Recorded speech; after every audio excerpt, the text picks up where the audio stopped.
Hello, creatives, community, and kind folks. Welcome to RPG with DBJ. I'm your host, DBJ, and today it's Thursday, and Thursday is kind of like it's it's it's me being selfish, and what I mean by that is, in the tabletop role playing community, uh, there are kind of yeah, Captain Bear.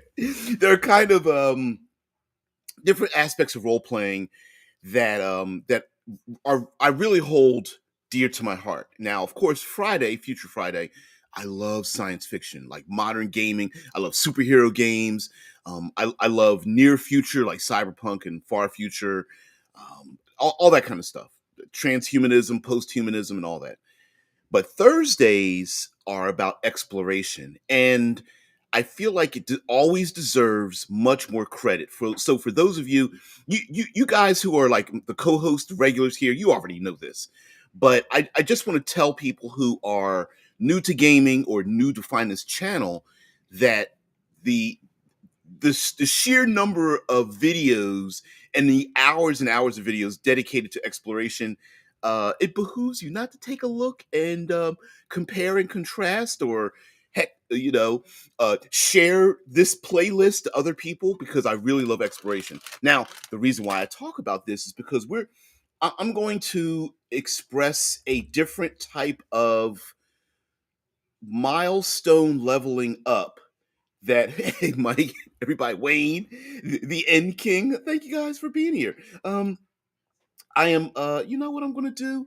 If you guys don't mind, I think I'm gonna allow let's allow the comments to show up. So as you guys start to type in comments, you will see them actually appear on the screen. So even people who are on Twitch, they'll start to propagate in the video as we start to talk here. So um let's talk about language and navigation and just exploration in general. And we're going to relate this a lot to something that I've never seen, but I've heard it referenced, and that's the Oregon Trail.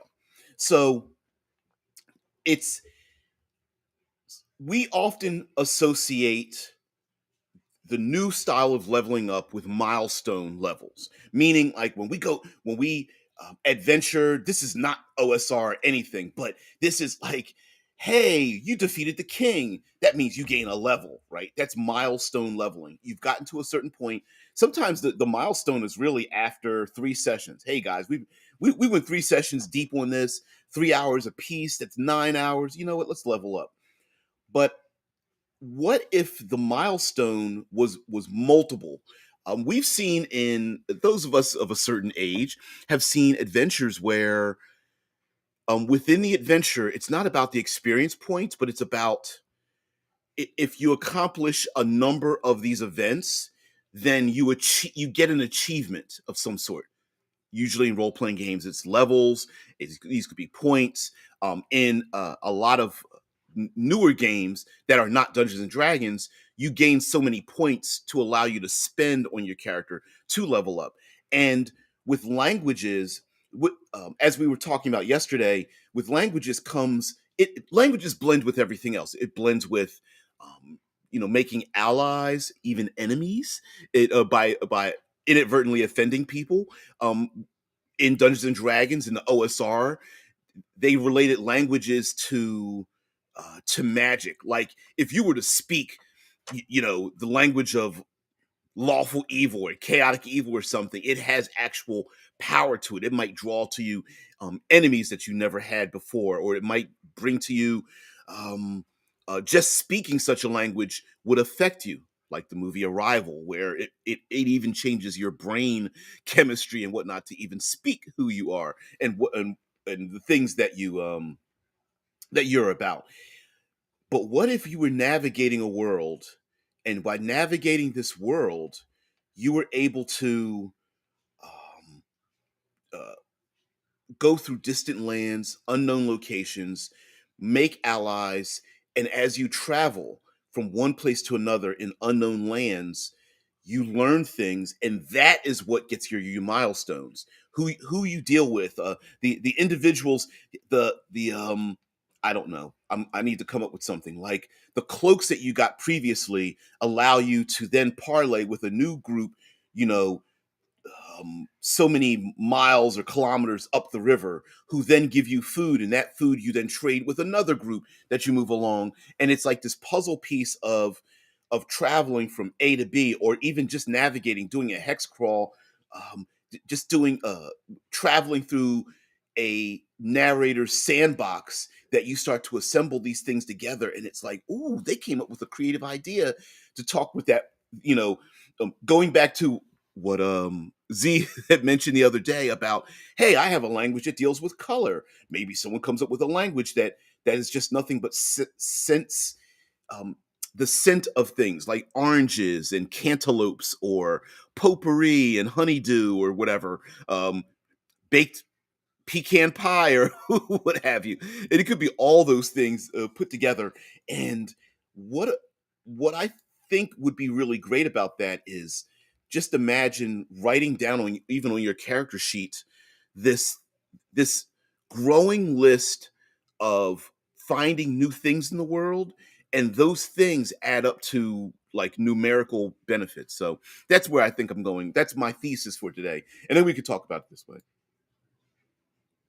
The Ant King's like, yeah, we're exploring this new feature and we're using language to do it. And not quite so new. I just hadn't done it before. Some people, especially when it comes to like you're on your phone, or it's got the auto correcting and stuff, and it kind of affects your comments, and not too many people want to see it. But I do want to shout out, for those who can't see you guys, I want to shout out all that you're talking about. So it's funny. Um, the watermark might have to go to. Oh, yeah, yeah, yeah, yeah. I forgot about that. Let's get rid of that. Thank you. Only if it allows me to do that. Yep, and it sure did. It went away. Mm-mm. Oh, you guys, Mike's like, I need to send you my leveling system. Cool. The last two tables I've been at have agreed independently that Draconic is the language of arcane spellcasting. Yeah, there's something. Well, I mean, dragons are an ancient species, right? And imagine this. And I think as we're talking about languages and using languages, um, I hope players don't believe that just because you can speak. Let's use the dragon example here. Just because you can speak with dragons doesn't mean you're automatically their friends and they're going to let you go, or it's a permanent condition, right? There are plenty of times where you can talk with people, even come to a consensus, and they're still your enemy.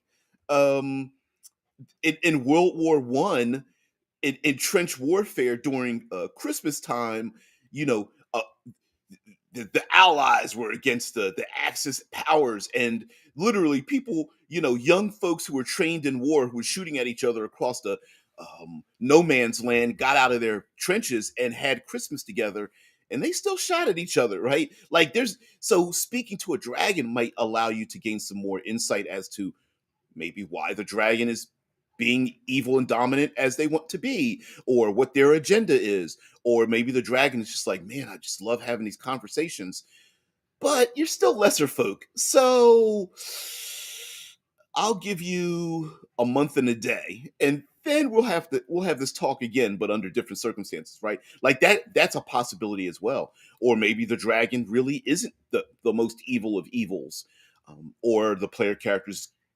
refuse to do what the dragon requests of them, but they could still have this conversation.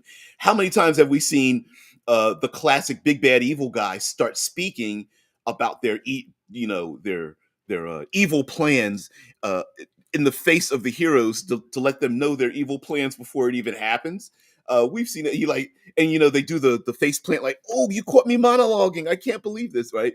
From what was it, The Incredibles? That's a thing. Yeah, the End King says dragon language, being magic, is the fantasy version of different creatures evolving into crabs independently. I I'm a little confused by that comment, but I think I know where you're going. Um, yeah, I mean, there's a complete possibility that as languages start to spread, they may have a link all their own, and the player characters might be able to stop a conflict that is spreading throughout the countryside. So, you've got your hobgoblin warrior bands traveling through the land, and they're taking over or something. And then there might be on the other end of it, I don't know, undead armies or something. And the reason that one is in that they're both acting against each other may be something that the players may be able to go, hold on. Let's communicate with one side and the other and figure out what the heck's going on. Mike says on Thule, his homebrew, hobgoblins have their own naming conventions. I've mentioned this before. If one has a suffix, uh, I'm going to pronounce it Biat or Beya on their name, they are followers of Magubliet. The goblin god. Ooh, is it? I believe it's Magubliet, if I'm not mistaken. That's awesome. Yeah, yeah. And what a great way to here we go dropping knowledge. Yeah. Meeting with one without that suffix is usually an eyebrow raiser. Ooh, I will not make DBA try to pronounce a hobgoblin name. uh, what, Wulongbiet? Wulongbliet? Ugh. Hey, listen, I'm pretty sure I'm butchering this, but I still remember one of my friends coming up with um, Gahishanishanablo, Drahishanishblo. I can't. It was a dumb gnomish name or something. It the End King says, thinking about language and exploration, what if you were in a land that was unformed, like it's made of fairy dust, and you use language to literally form it? I love that idea, and I think I could be wrong, I'm sure, but back in the Gygax era with alignment languages, I think they were trying to implement this, like by speaking a thing aloud, it it becomes true, which in a certain way might allow the players to puzzle their way out of a dangerous situation, like but also it could give them a power trip, right? Because once a player figures that out, they're going to be like, um I'm going to speak aloud a +5 flaming holy defending intelligent sword. Yeah, which could be fun if you gave it to them only in this fairy, this fairy land. But that is awesome. That would be very awesome. Oh, you speak something aloud, but everyone else who can't speak the language, the the item formed is nothing but an illusion. So someone could speak aloud a bridge that you could walk on, but if you don't know the word for bridge, you can't walk on it, even though you see it. Um, that'd be maybe a little too complicated, but I like that idea. What if the enemy can do the same thing, and the player characters are like playing this cat and mouse escalation game where each side is trying to form this ever changing fairy world around them to become far more beneficial to what they need. Yeah, and the End King says, imagine carving a river through a valley by telling a story about that river being there. Ooh, there might even be stories about a thing being a thing. Yeah.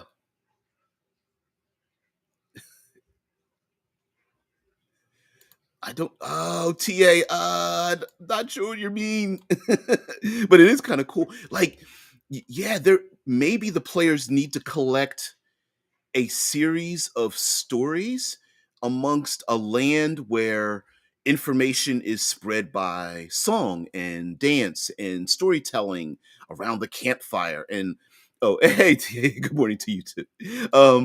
It that might be kind of cool. Yeah. Mike says, try this one. She was a hobgoblin NPC ally of the group, eventually married one of the party members in a day-long ceremony with okay.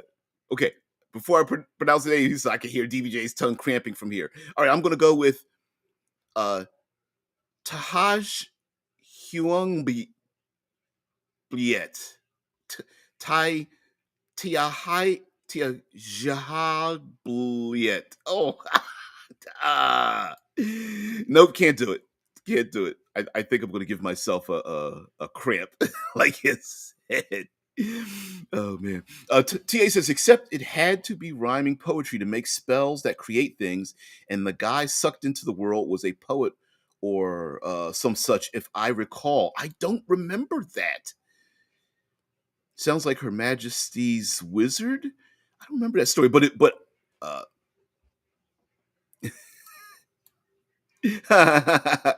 and he's like, "Sorry, princess, we're naming you Talladega." But no, yeah, it would be good if you wanted to put guardrails on that effect of the things you speak becoming a real thing. It could be maybe in this world to as you pick up stories and legends and even pretty horrific things about this land. It could then bring them about. Maybe that's why this Fey realm, if we want to keep going with that, needs to bring in or kidnap people from the outer worlds because their dreams become real to them. And only if they're spoken aloud can the Fey people escape some big horror. Like maybe how we have the Seelie and Unseelie courts in Fey literature. This might be a same thing as well, where uh, I don't know, the Summer King or something is like causing havoc, and they're like, "Listen, we need to reshape this world, and we need people that dream from the outside to tell our stories." That would be kind of cool. Mike says tribal and cultural mythologies around rivers, mountains, or forest origins can hold key pieces of accurate lore, especially in a magical world.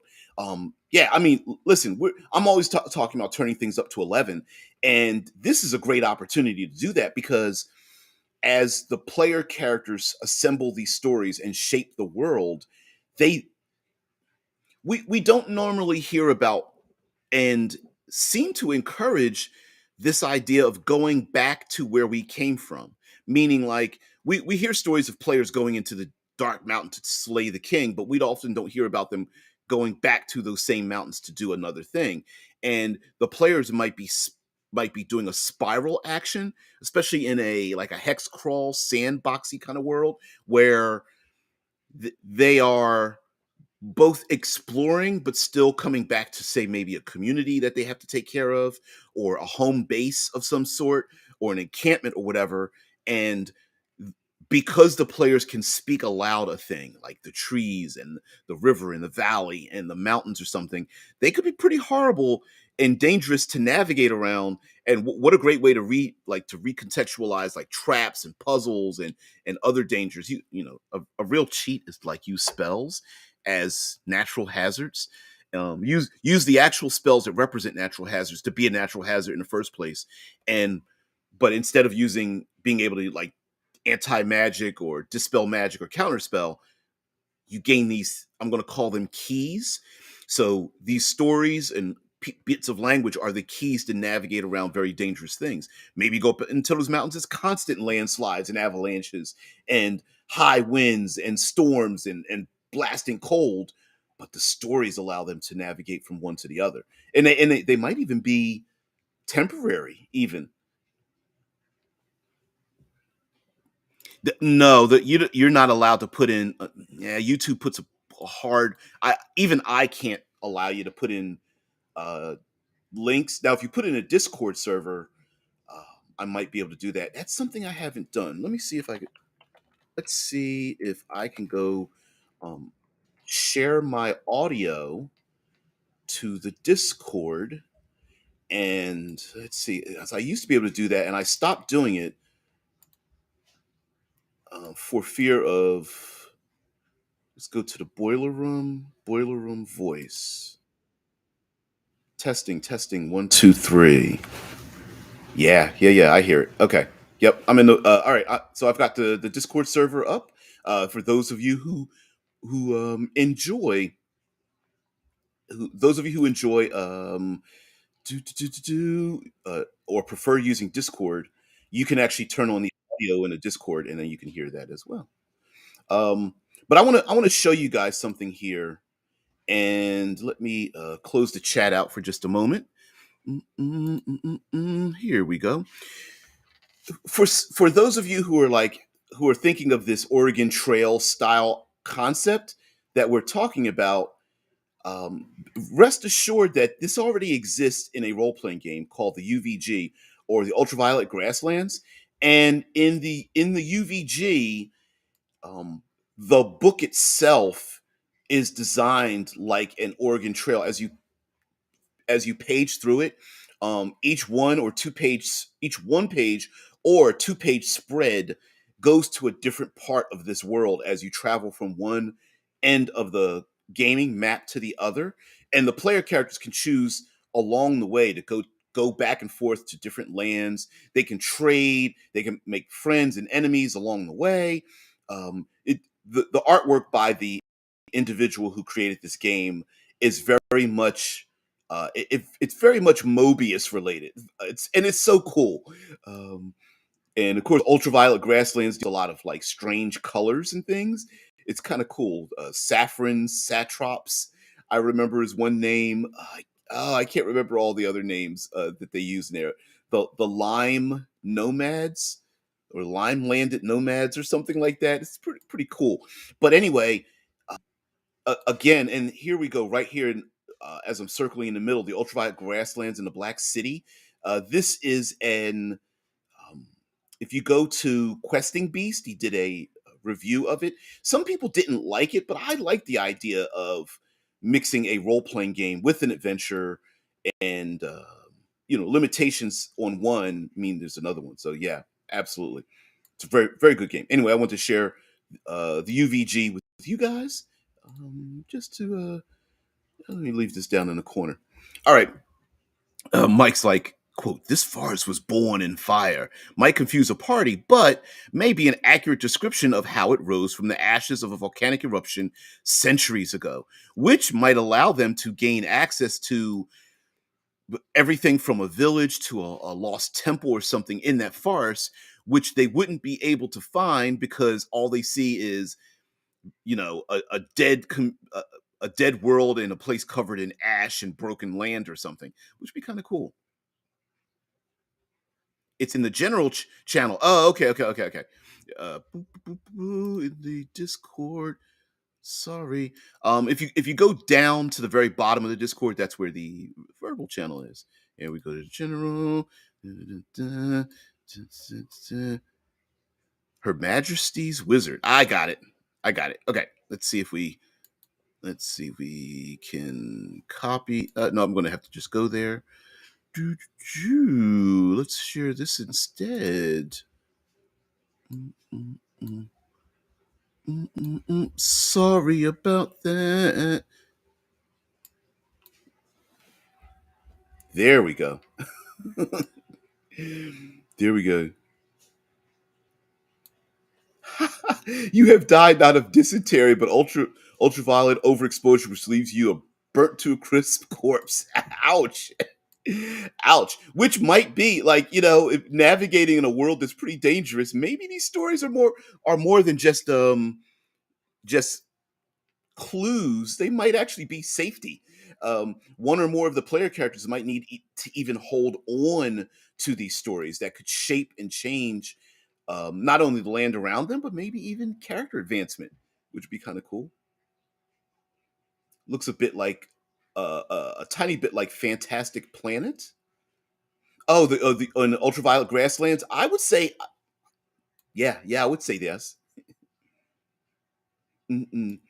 Um, TA says, not sure about a forest from a volcano, but you can see a tree stump in the form of a Devil's Tower, like giant basalt hexagonal pillars that make it up uh, and kind of worm around, looking organic. I found that interesting. Interesting that the lava and such flowed in the ground's cracks, much like how the roots of a tree would dig down in and splinter around, looking like mirror images of each other. That's an interesting concept about how relating like one landscape kind of reminds you of something else. Um, I I don't know. I I mean, we use a lot of alliterative language, especially like in poetry and storytelling. Like, okay, in Game of Thrones, Littlefinger was a character in well, technically still is a character in Game of Thrones, and he was called Littlefinger because of these small the land would stretch out into the water like little fingers. It I guess from above, if they had drones or helicopters, I guess it looked like a hand, and the land would stretch out and look like little fingers.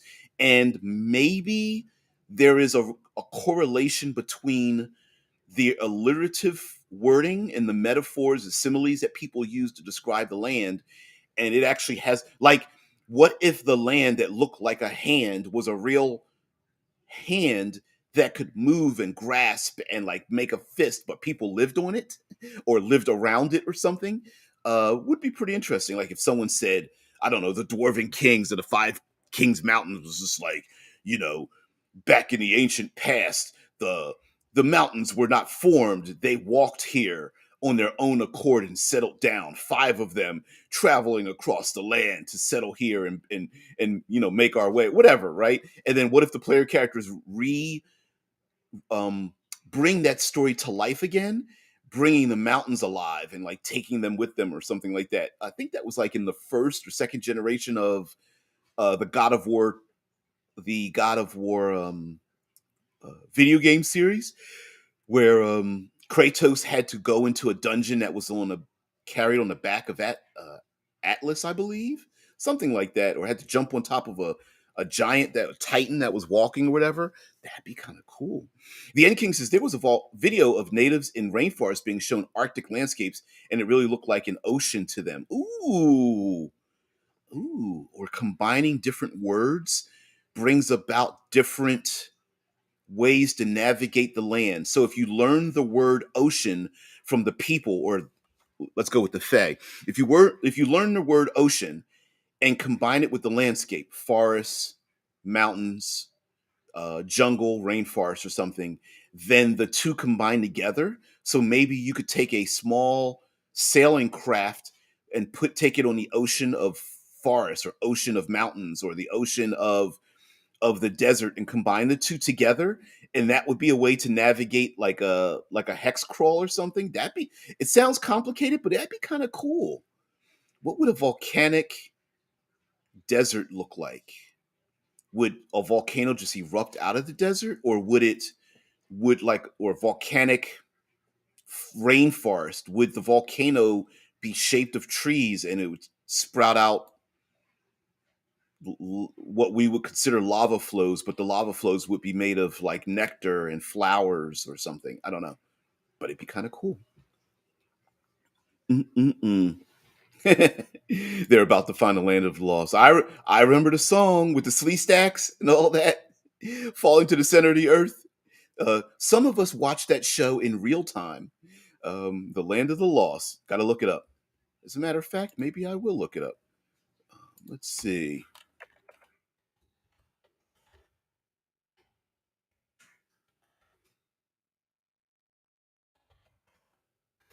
Let's see what we find here. Land of the Lost. Let's look for images. The Land of the Lost. Yeah, there it is. There, I think I found it. Yep, sure did. That's bizarre, but yeah, yeah, with slee stacks, gotta have the slee stack. Oh, there is a Will Ferrell movie that made fun of it, but I like the show. I like the show. Does it tell you any Lee stacks? Oh, it doesn't show you any. There's a sleeve stack right way to the left. Yeah, just people walking around in outfits and stuff. Mm-mm-mm. There is a game called Hollow Earth. I think it uses the 2D20 system, if I'm not mistaken, or Ubiquity system. I can't remember. I've never played it, but I like the idea of a Hollow Earth. Thomas Anderson says makes me wonder how sub makes me wonder how subduction process could be used to build a history of a world, and one's language could affect how the continental plates shift around, since tectonic plates are basically rafts. I never thought about tectonic plates looking like rafts or appearing like rafts, but that would be, ooh. Speaking So a treaty between different peoples could shift the land far away or closer to each other based on their environment. So you could literally take one step from a rainforest into a desert because the desert people and the rainforest people have made a treaty with each other, and by speaking those words aloud, they maybe move to each other like a mosaic world, like puzzle piece world. That would be awesome. Floating around on a sea of magma. Wow. Yeah, yeah, yeah. Yeah, I'm liking this idea.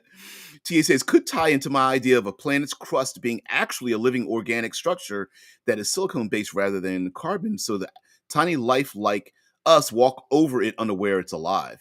And you don't listen. I know you're all science, um, but you don't. That could be just as much science as you need, because if we're talking about fantasy and even weird science fiction and such, just as long as you know the rules, I'm liking that.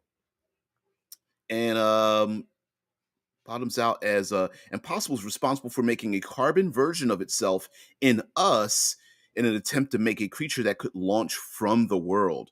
That sounds like um C.S. Friedman's what's the name of it? It's called the Cold Fire trilogy. C.S. Freeman. Um Black Sun, there it is. Yeah, Black Sun Rising, um, When True Night Falls, and Crown of Shadows. Oh, so for those of you who don't know, C.S. Friedman, she's a fantasy slash sci-fi writer, and her Cold Fire trilogy was about science fiction human beings that had to travel across the galaxy. They land on a planet at the so far at the edge of the galaxy. I mean, they come upon the edge of the galaxy where if the ship keeps going, there are literally zero stars in the night sky. If the ship keeps going and it's got an AI, and the AI is like, okay, if I go out into starless space, then the humans on the ship will not live. So I'm going to have to land on this planet. And when they land on the planet, they regress back to medieval era because all of their subconscious becomes real on this planet. And there's an event that happens called When True Night Falls. So it's got multiple moons and a couple of stars and stuff, but at a certain point the planet will turn where there's true night. There's literally zero light in the sky, and then darkness starts to reign over the world for a short amount of time till it spins back to the moons and the suns and things like that. It's pretty interesting. TA says, so communicating with it could cause it to choose to shift and quake in a direction to move you around like a conveyor belt or flying carpet. Hey, so are you saying would you allow some lands to actually take to the sky and move over certain lands or roll up underneath certain lands or something? Hey, Death Angel Shadow. Hey, y'all, what's going on there, man? Thank you for being back here. You're always welcome.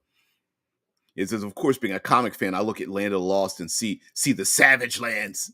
Yeah, X Men in the Savage Lands. X Men used to be a pretty before they went heavy into the um social interactions of mutants being a representation of disadvantaged people. The X-Men were very extremely science fiction related. Savage Lands and the Shi'ar Empire and stuff like that. It was a lot of that kind of stuff.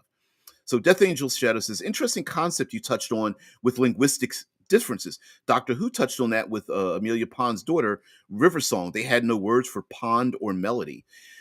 Maybe there's a gift of giving a certain word to a certain community. So maybe the accursed desert I always bring up, they don't even have a word for river. They've never seen a river or a pond or an ocean, but trading them that word might give the players some other thing, and giving them that word, maybe they create an oasis with by introducing them and teaching them that word. And the players may need to stay with them for a few hours, days, weeks, whatever, to teach the people or the elders or the storytellers these words. But in the interim of them staying there that long, they have to battle other things that happen there while they are there and like defend them or something like that. That would be pretty. I like this idea. And again, the words might be rewards for the player characters. So, for example, if the players learn the word river, maybe they can temporarily speak that word river and be able to breathe underwater, or they don't need to breathe at all. They can just go underwater, or maybe they have a swimming speed or something like that. Or you come up with a D4, D6 random table or something and say, hey, you get to either pick or choose something from this table to gain temporarily. And they're like, oh, like a one shot, uh, like a cipher from the cipher system where you just have a one shot object, ability, gift, trinket, or something to let the players like pick and choose how they use it. I love it. Thomas Anderson says you could imagine those living tectonic plates could make magic portals, but be unable to go through due to the size differences. Right, too big to pass through the portal. But making us enables them to see us through the portals. It just has to figure out how to get us to recognize its language so we can communicate with us. Okay, okay, here we go. Um, Now, why would the humans be wanting to figure out how to communicate with the planet? What would they be wanting? To meet the planet halfway and figure out how to communicate, understand each other. I love this. Thing is, with science, it gets so strange that the further you go, it becomes indistinguishable from magic. By the way, yeah, yeah. I mean, listen, in most of science and nature and stuff, we always find exceptions to the rule, right? Like an octopus is kind of an exception to the rule, and oh, what's the little tiny uh not amoeboid monsters things, but there's like these little, yeah. Oh man, shut it. Oh, you guys talking to each other. They also did a joke episode of Doctor Who where the aliens communicated with smells, i.e. farts.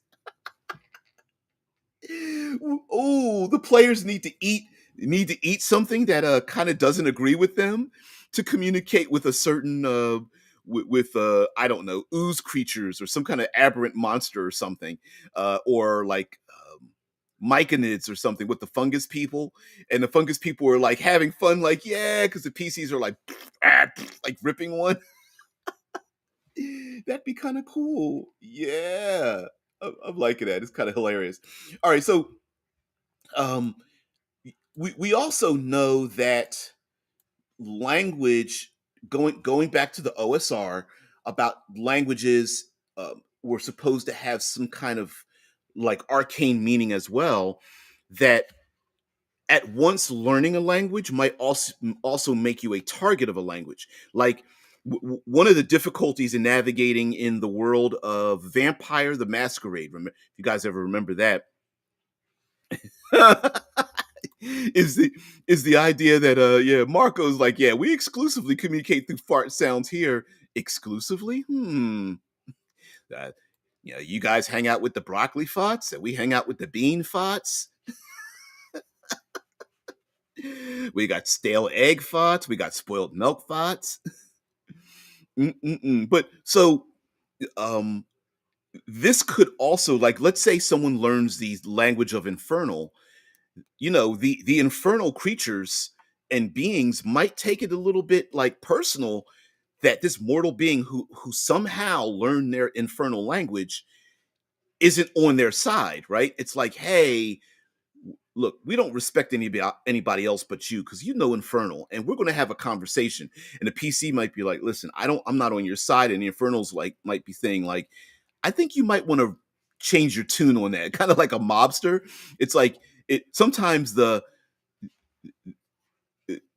mob being nice to you is just as bad as if you're on their bad side. Like, hey, listen, Infernal, we're together here, so I'm going to need you to corrupt the local government here and blah blah blah. Like it's like no big thing. Like, by the way, we're going to send some agents your way, and they're going to want to know some of this background information so we can really dig into this community and destroy them. So you're going to help us out, right? And the PC's like, I don't have anything to do with you. And the Infernals might say, like, no, we're not asking. You're with us because you know us. Just wait for the sauerkraut flatulence. No. Sauerkraut only gives you third level abilities, while lentil beans give you seventh level abilities. That's true. It's a true thing. Look it up. Just look it up. Um, the Ant King says there was a Green Lantern story where by Alan Moore. Um, let's turn this off temporarily. There was a Green Lantern story by Alan Moore where they were trying to recruit an alien, but he had no concept of light or color. So Green Lantern was noise instead of language. Ooh, ooh, I like that idea. Maybe what is this? There's a condition called synthesia. I'm butchering the. It's a condition where an individual perceives one of their senses, but actually receives it in another sense.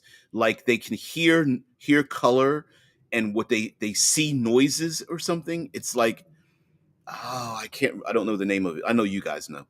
And King says, when you're a bean all the way. Yep, from entry to exit.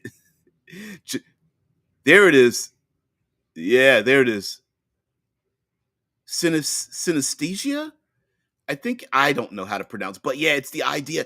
I mean, what if there's like monsters you could come up with or make up your own, reskin or reflavor something in your world where a certain by portraying certain colors, has a communication, and so the players may get certain like let's say they make a trade with a certain tribe that uses these really elaborate colors in their embroidery or in their shawls or scarves or something.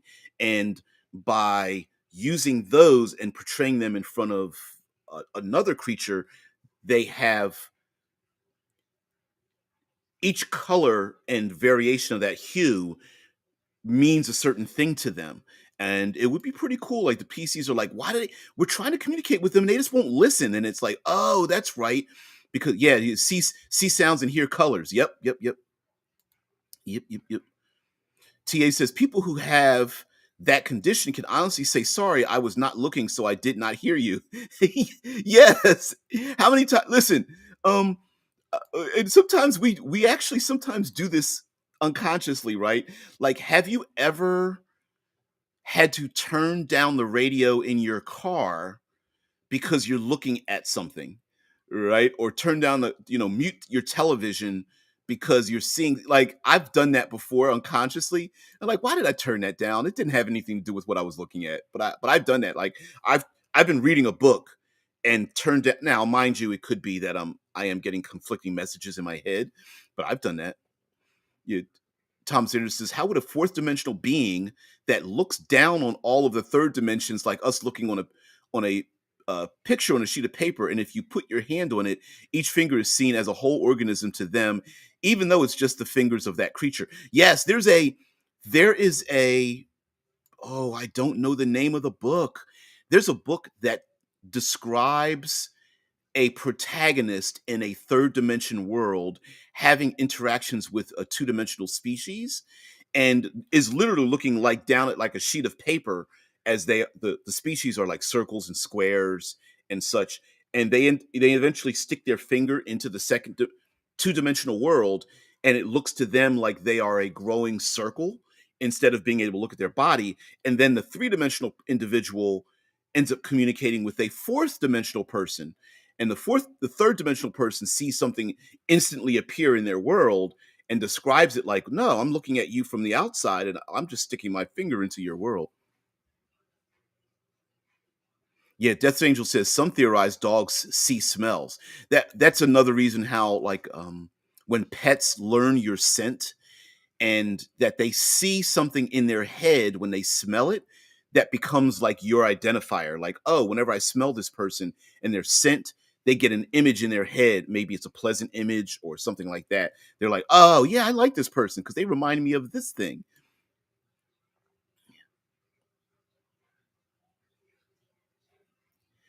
Hey, always going dark there with TA says, I wonder if that condition is rooted in sinister, like being left-handed. There used to be a thing where being like left-handed meant you were evil. Kind of like how George R. R. Martin has developed on the idea of like bastard children being demonic and evil and like nefarious just because of them being born that way. Not and he goes out of his way to prove that they aren't. But in that world, people think bastards are not just not of their blood, but they actually have an they believe that they are evil just because of their birth, which is insane. But people believe things that like that today, so not too insane. The End King says, "I can't listen to music with lyrics if I want to pay attention to something else." Yes, I'm the exact same way. If I have music in the background, it's got to be like soundtracks. I love soundtracks. I love soundscapes. Um, vaporwave music or something like that, like in the background. Because if there's words and I'm trying to type, it becomes something else. Yeah. So also in the world, maybe the player characters can't even perceive a new part of your sandbox world without the words to bring it into motion, words or sounds or colors. Much like using flags in in nautical realms to or Morse code or something to navigate over long distances. Maybe the player characters may need particular bits and pieces of a story to even go to another land, and the people that are there are like, hey, they got trapped on the other side, but they need the rest of the story to be able to get back, and here's a way to get there, but here you're going to need to find the clues to find the story to get to the other side, or finish the story itself. It would be pretty interesting that the players have a book where their actions become novelized in a story, and in order to finish it they have to finish the story of the people in a book that keeps writing itself. It could get a little meta when the player characters look in the book, where it looks down at where they look at the book. Destin will say, hey, I know Morse code. I don't, but I keep trying to come up with, before Morse code, was there a code that was like Morse code to use? Because in fantasy there is Morse doesn't exist, so what would that code be, right? Like sign language, like ASL doesn't exist in fantasy because the A stands for American, just like JSL, Japanese sign language, right? So what would you call it in a fantasy realm where that person doesn't exist? I mean, you could just default to calling it Morse code, but like, would you call it something else? Dots and dashes? I don't know. Mike says, riffing on that, the concept of oozes identifying their environment through taste comes to mind. Who's to say oozes aren't very intelligent and we just don't know it in our fantasy realms, right? Like the ooze creatures might be an amalgam or even like a hive mind kind of thing. The player characters might even be able to communicate with them. Death Angel's Shadow says there's an episode of Star Trek: The Next Generation where an extra dimensional child was seeing our universe as a toy or plaything. Yeah, that's dangerous. Yeah, smoke signals. I think. Yep, smoke signals and thieves can't. Marco Desune says, more often for me, music without lyrics turn into annoying white noise after some time. So having lyrics works better since it adds variation to the sound I'm overhearing. Okay, okay. Listen, that's to each their own, right? Like there's some, like one of my favorite bands for some strange reason is Coheed and Cambria, and I don't know why, but it's like background noise to me now because I've listened to them so much. Whereas other bands that have lyrics, it keeps distracting me. I don't know. I don't know. Um, you guys are bringing up like smoke signals or thieves can't. Again, I'll go into Dale Kingsmill. Uh, yeah, welcome home. There's a episode of Dale Kingsmill's show on YouTube where she talks about using thieves' cant where the criminals wear jewelry and other objects or fashion to describe what kind of crime they're in, which groups they belong to, and how to communicate so that you know who to talk to gain certain favors in a criminal organization. So they wear like bits and baubles like rings and necklaces and um, wristlets and scarves and maybe even an eye patch or a particular hat with a pin attached into it, and each one means something else. And King, welcome home, DBJ. Well, thank you very much. I'm glad to be here. mm, Now, you make a point here, Mark. So Marco's like, how many people have actually seen these can't get used in their D&D games?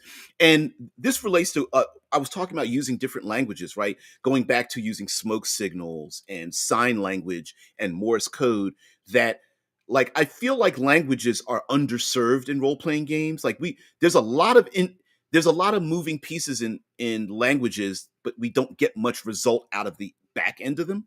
And as was mentioned in a comment on one of the videos, they were talking about using languages in their world. And it's not just, hey, I'm the only one that knows Orcish or Ogre or something. And I think it underserves like languages related to certain species or something. Although there are elemental languages and outer world languages like Celestial and Infernal, but not only using those languages, but maybe the languages the way we use them isn't traditional written spoken language. Maybe they are sights and sounds and things that we are not accustomed to using in our normal day.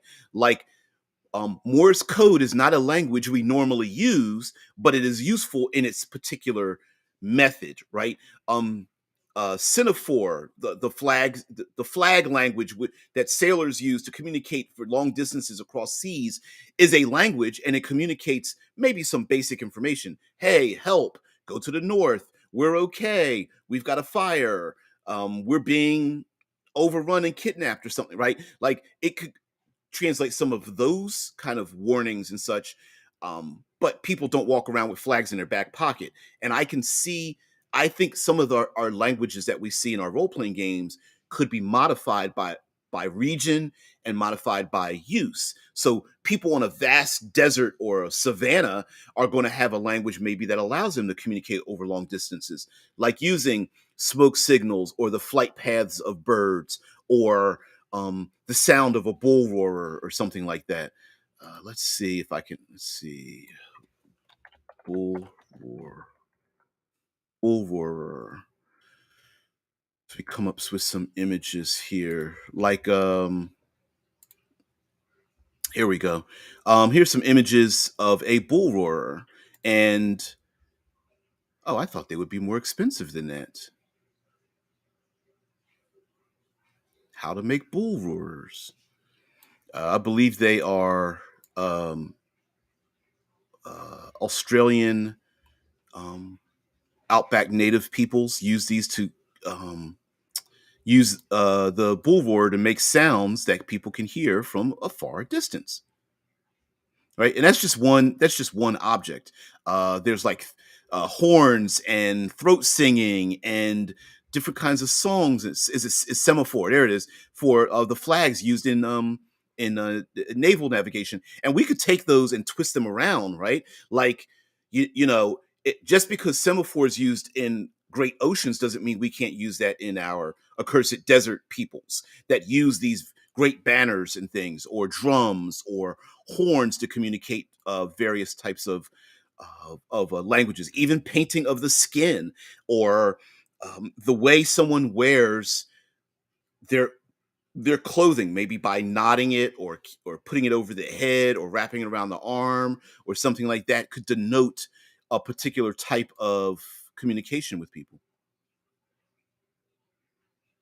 So yeah, I agree with DeSanto here, where it's like, yeah, how many people have used it?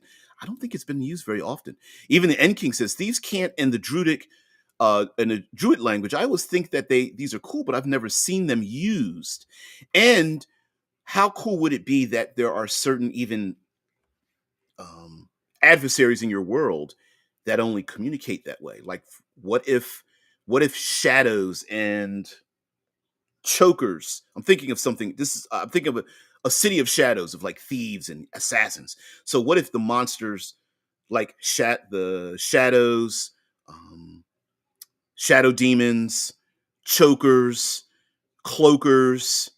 What if these things use the thieves' cant to communicate, and the PCs are can communicate with them and find like trade certain types of secrets or languages with them, and the PCs are like, I don't want to get strength drained. They strength 1d4. They drain 1d4 strength. I'm not attacking them. There's a gang of shadows out there, and the shadows start speaking in this weird, strange, like thieving language, which is might be where it came from. And the shadows are like, ah, you speak our tongue, so we will give you one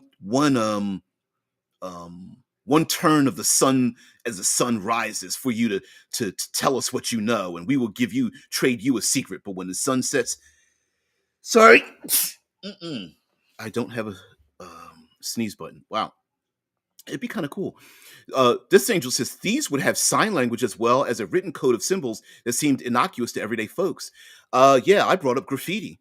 Why wouldn't they have like some form of graffiti on walls that denotes like which faction, which criminal organization runs this place, or even denote like in the Blade movies, the vampires had like a UV or ultraviolet symbol next to certain clubs that let the vampires know you could enter because it's a vampire friendly place.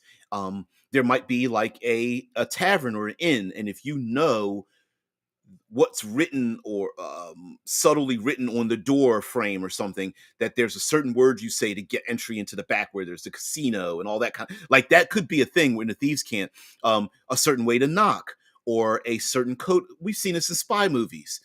The hummingbird's shadow burns with the dreams of the dead or something, right? And the person answers back, well, the weather is fine in the Alps, but you must beware of drowning in the feathers of the nectar, whatever, right? Like there's always that kind of bit of thing. Oh man.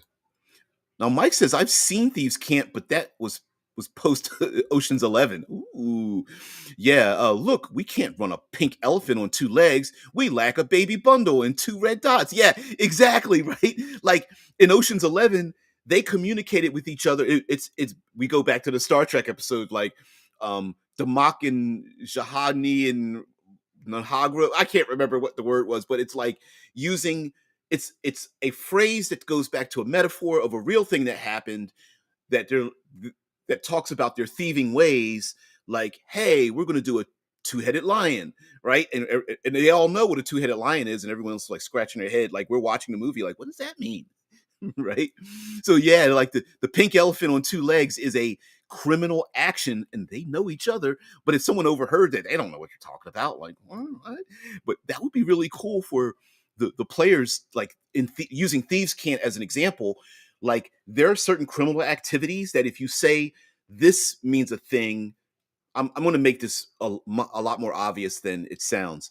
Um, the when the octopus sleeps, um, the sleeping octopus, right, might be, hey, this is when the pickpockets don't operate because the other gangs move through the area. So the sleeping octopus is the hands reaching into the pocket, like you got eight arms and everything, and it's talking about, hey, there's a stalemate between the two gangs or whatever, and this is the moment where you can operate on your own without having fear of the gangs coming after you.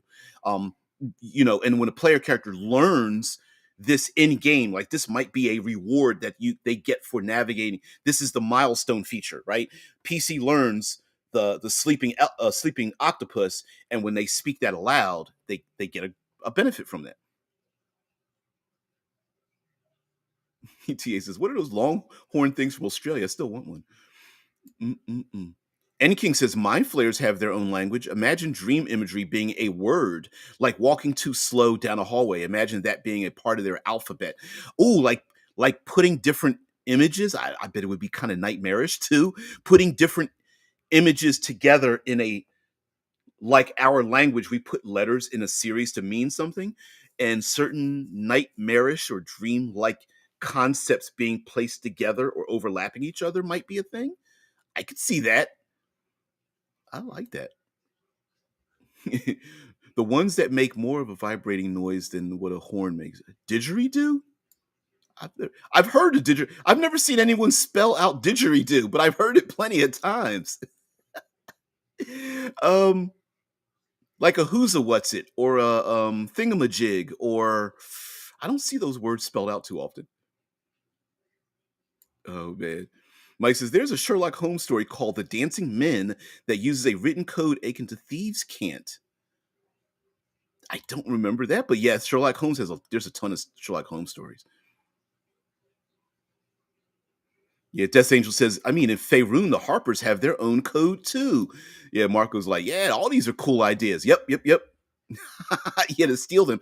And listen, I, it's not that I hate languages, but for me, I feel like they're underserved, right? Like thieves can't in a druid language, I think are sweet, but like you're saying there, Tasune, that like they're not often used.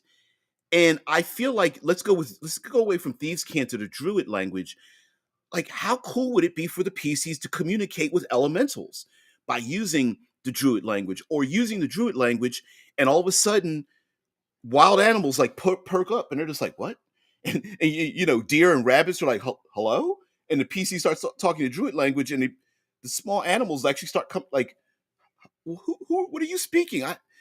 I'll eat out of your hand, you know, right? Um, that might be kind of cool.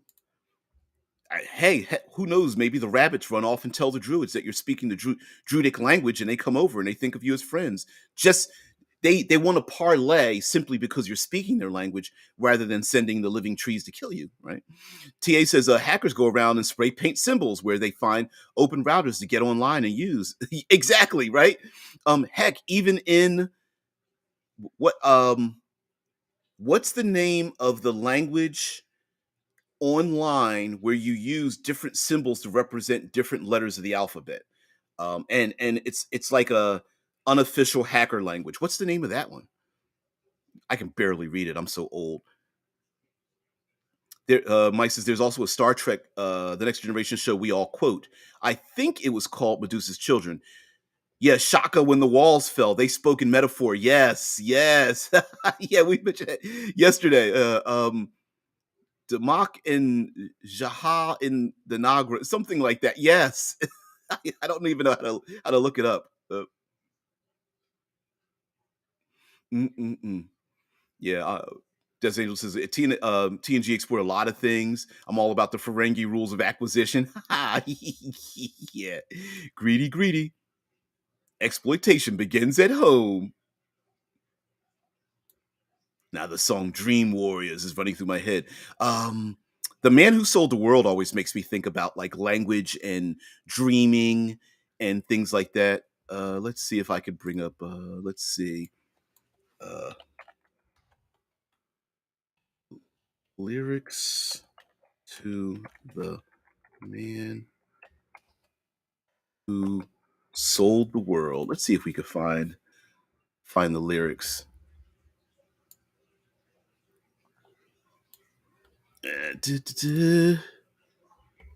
Mm-mm-mm. You can't read them. So we passed upon the stairs. We spoke of was and when. Although I wasn't there, he said I was his friend, which came as some surprise. I spoke into his eyes. I thought you died alone a long, long time ago. Yeah. Let's see if I. Oh no, not me. We never lost control. You're face to face with the man who sold the world. Mm-mm-mm. I don't want to get in trouble for singing it, but yeah. We passed upon the stairs. I thought mind flayers had a written language akin to braille that they read with their face tentacles.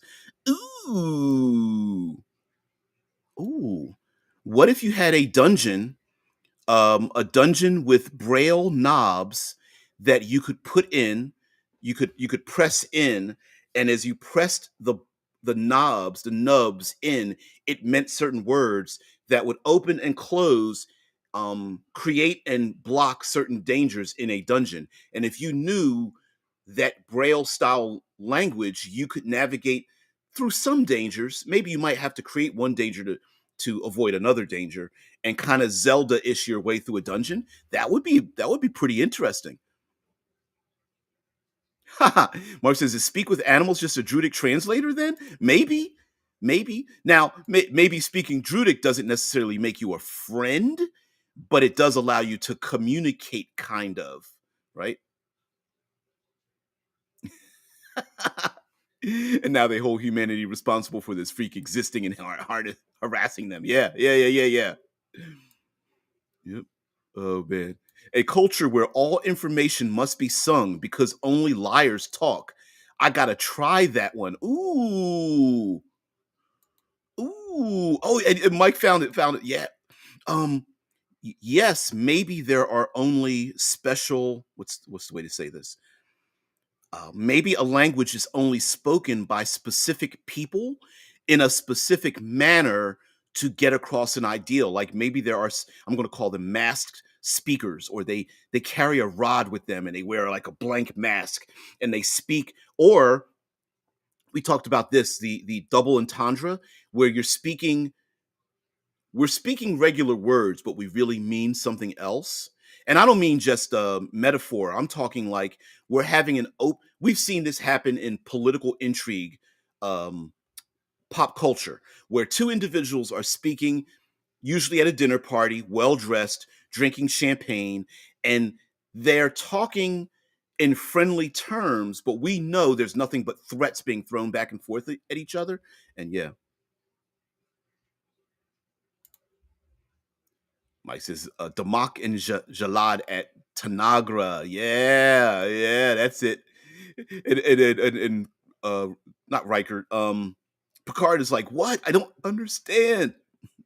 And the aliens doing what we Americans do to everybody else, speaking slower and louder as if that matters. I said Damak and like that makes somebody understand something better.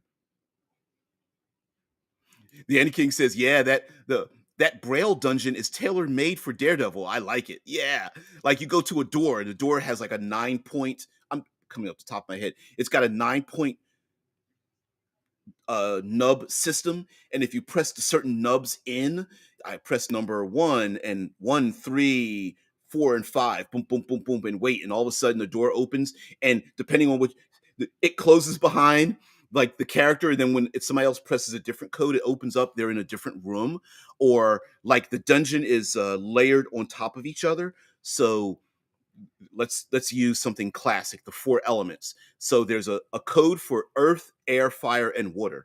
And if you go in, the player who presses earth is besieged by earthly blunted enemies, but when the other another character presses fire, they see their ally, but they're being besieged by fire, and neither the earth person sees the fire or is threatened by it, and the fire person doesn't see the earth.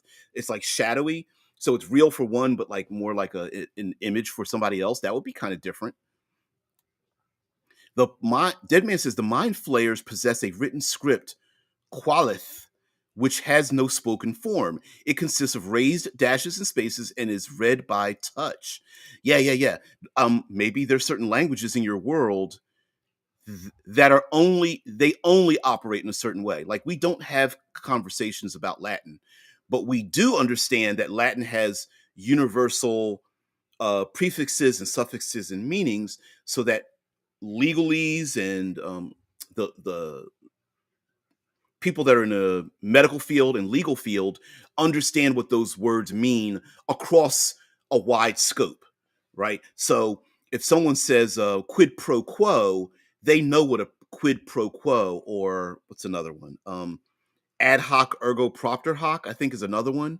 And a bunch of other things written on our money, all in Latin. And so someone who knows Latin understands what that means, but that, you don't, it's written and you can say it, but there's no conversations happening. Right. And it also denotes maybe, you speak to somebody that's a lawyer or, doctor or something. They understand you, and then they go, oh, hey, what's up? Mm-mm-mm. Darmok and Jalad at Tanagra. Mm-mm-mm.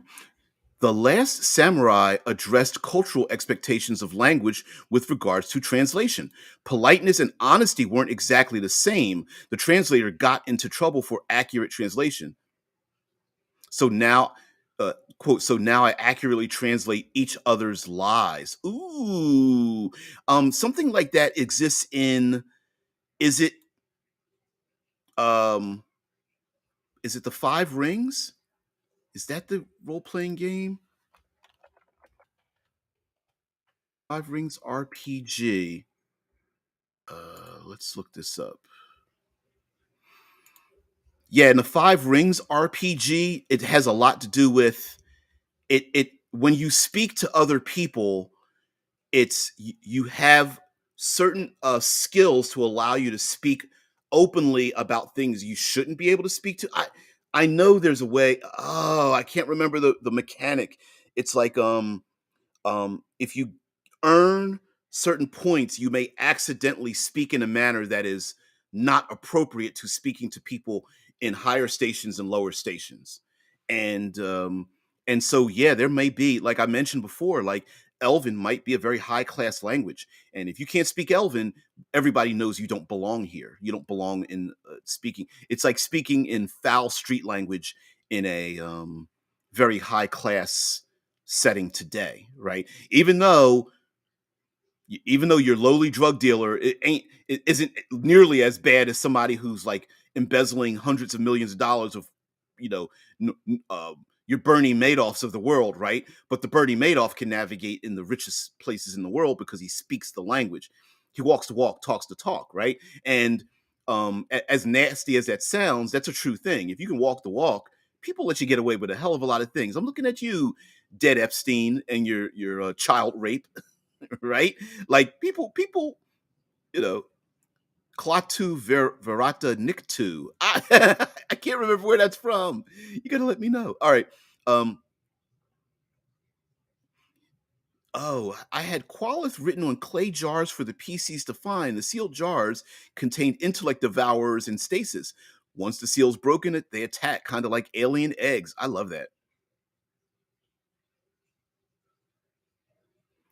Mm-mm-mm. Where do should start singing? Where do we go from here? Oh man. Mike says, I played on that last samurai quote with regard to hobgoblin culture. Even among enemies, manners are everything. A warlord might despise you, but you will be offended.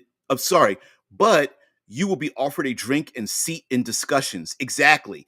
And depending on how you approach that person, you have to respect the act of giving you a drink or offering you a seat at the table or inviting you into their home may give along with it like, hey, despite the fact you may hate this person, both of you are in a state of peace for say 72 hours, right? Hey, you're invited at the table. That means I don't have to worry about you killing me, and you know I can't break the code of of um being invited into someone's home for at least 3 days, right?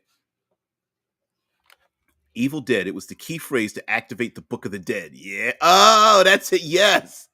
Yeah. Yeah. That's a very common thing in a fantasy.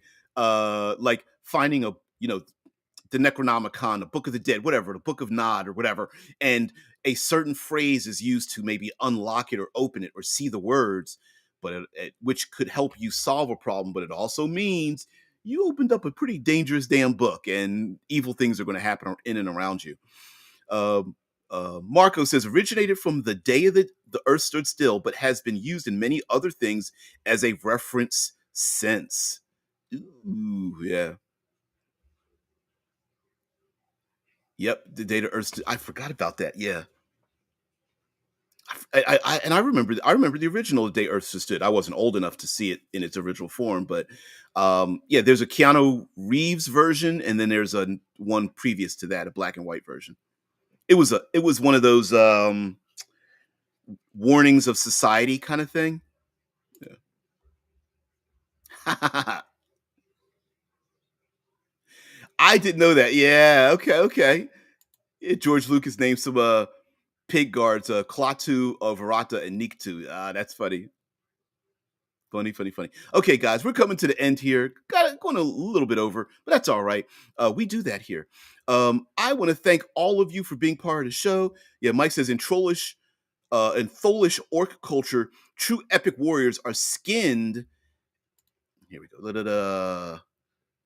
Skinned after their death. I'm going to close this down a little bit. Skinned after death, their skin is dried and preserved and hung on the walls of their core or their war chief. The scars and tattoos on the skin are a tale of fallen warrior exploits. I love that.